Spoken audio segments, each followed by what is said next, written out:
नमस्ते, सलाम, सत श्री अकाल एंड हेलो। कैसे हैं आप लोग? आज आप लोगों के लिए मैं एक मॉरल स्टोरी लेकर आई हूँ।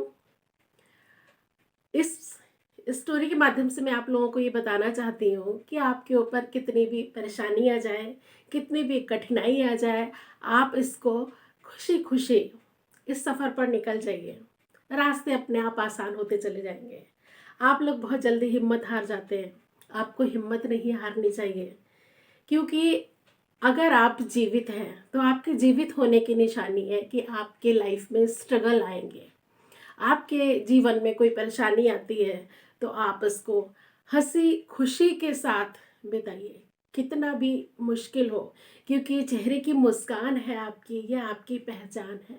यदि आप अपने चेहरे पर मुस्कान रखेंगे तो आपके सामने आने वाला व्यक्ति भी, आपसे मिलने वाला व्यक्ति भी आपको देखकर स्माइल पास करेगा। कितना भी नेगेटिव व्यक्ति हो, लेकिन वो आपके लिए पॉजिटिव हो जाएगा।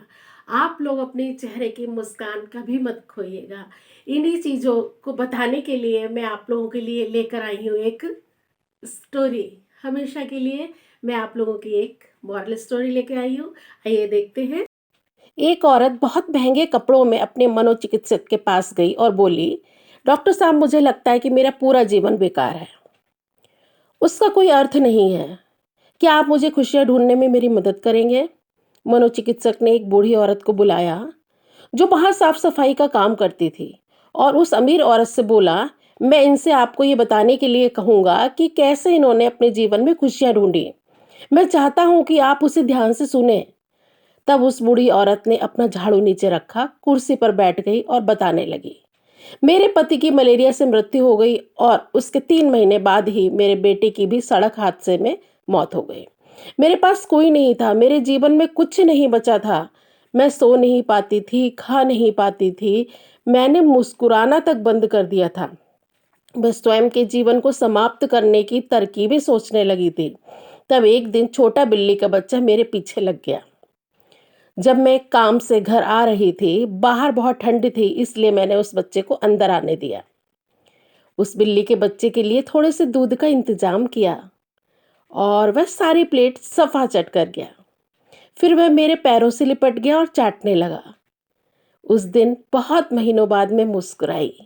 तब मैंने सोचा, यदि इस बिल्ली के बच्चे की सहायता करने से मुझे खुशी मिल सकती है, तो हो सकता है कि दूसरों के लिए कुछ करके मुझे और खुशी मिले।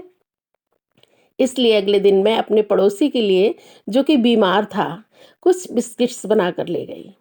हर दिन मैं कुछ नया और कुछ ऐसा करती थी जिससे दूसरों को खुशी मिले और उन्हें खुश देखकर मुझे खुशी मिलती थी। आज मैंने खुशियां ढूंढी हैं दूसरों को खुशी देकर। ये सुनकर वह अमीर औरत रोने लगी। उसके पास वह सब था जो वह पैसे से खरीद सकती थी, लेकिन उसने वह सब खो दी थी जो पैसे से नहीं खरीदी जा सकती थी। मित्रों, हमारा जीवन इस बात पर निर्भर नहीं करता कि हम कितने खुश हैं, अपितु इस बात पर निर्भर करता है कि हमारी वजह से कितने लोग खुश हैं। चलिए जानते हैं आखिर मुस्कुराहट का महत्व क्या है। अगर आप एक अध्यापक हैं और जब आप मुस्कुराते हुए कक्षा में प्रवेश करेंगे तो देखिए, सब बच्चों के चेहरों पर मुस्कान छा जाएगी। अगर आप डॉक्टर हैं और मुस्कुराते हुए मरीज का इलाज करेंगे तो मरीज का आत्मविश्वास 2 गुना हो जाएगा। अगर आप एक गृहिणी हैं तो मुस्कुराते हुए घर का हर काम कीजिए, फिर देखना पूरे परिवार में खुशियों का माहौल बन जाएगा। अगर आप घर के मुखिया हैं तो मुस्कुराते हुए शाम को घर में घुसिए, देखना पूरे परिवार में खुशियों का माहौल बन जाएगा। अगर आप एक बिजनेसमैन हैं और आप खुश होकर कंपनी में घुसते हैं तो देखना सारे कर्मचारियों के मन का प्रेशर कम हो जाएगा और माहौल खुशनुमा हो जाएगा। अगर आप दुकानदार हैं और मुस्कुराकर अपने ग्राहक का सम्मान करेंगे तो ग्राहक खुश होकर हर बार आपकी दुकान से ही सामान लेगा। कभी सड़क पर चलते हुए किसी अनजान व्यक्ति को देखकर मुस्कुराइए, देखना उसके चेहरे पर भी मुस्कुराहट आ जाएगी। मुस्कुराइए, क्योंकि मुस्कुराहट के पैसे नहीं लगते, ये तो खुशी और संपन्नता की पहचान है। मुस्कुराइए, क्योंकि आपकी मुस्कुराहट कई चेहरों पर मुस्कान लाएगी।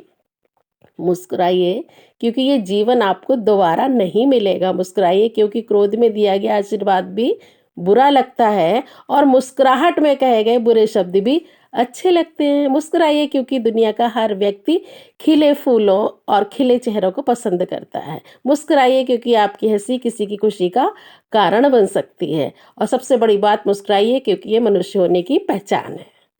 तो देखा बच्चों, एक स्माइल हमारे कितने मुश्किल काम बना देती है। यदि हम परेशानियों से घबरा जाएंगे, इट मीन्स हमने अपने आप को डाउन कर दिया और मुश्किलों को बहुत इम्पोर्टेंस दे दी। आप अपने को इम्पोर्टेंट बना के रखिए, ना कि अपनी मुश्किलों को। तो तब तक के लिए, जब तक मैं अगला वीडियो लेके आती हूँ बच्चों, तब तक के लिए बाय बाय।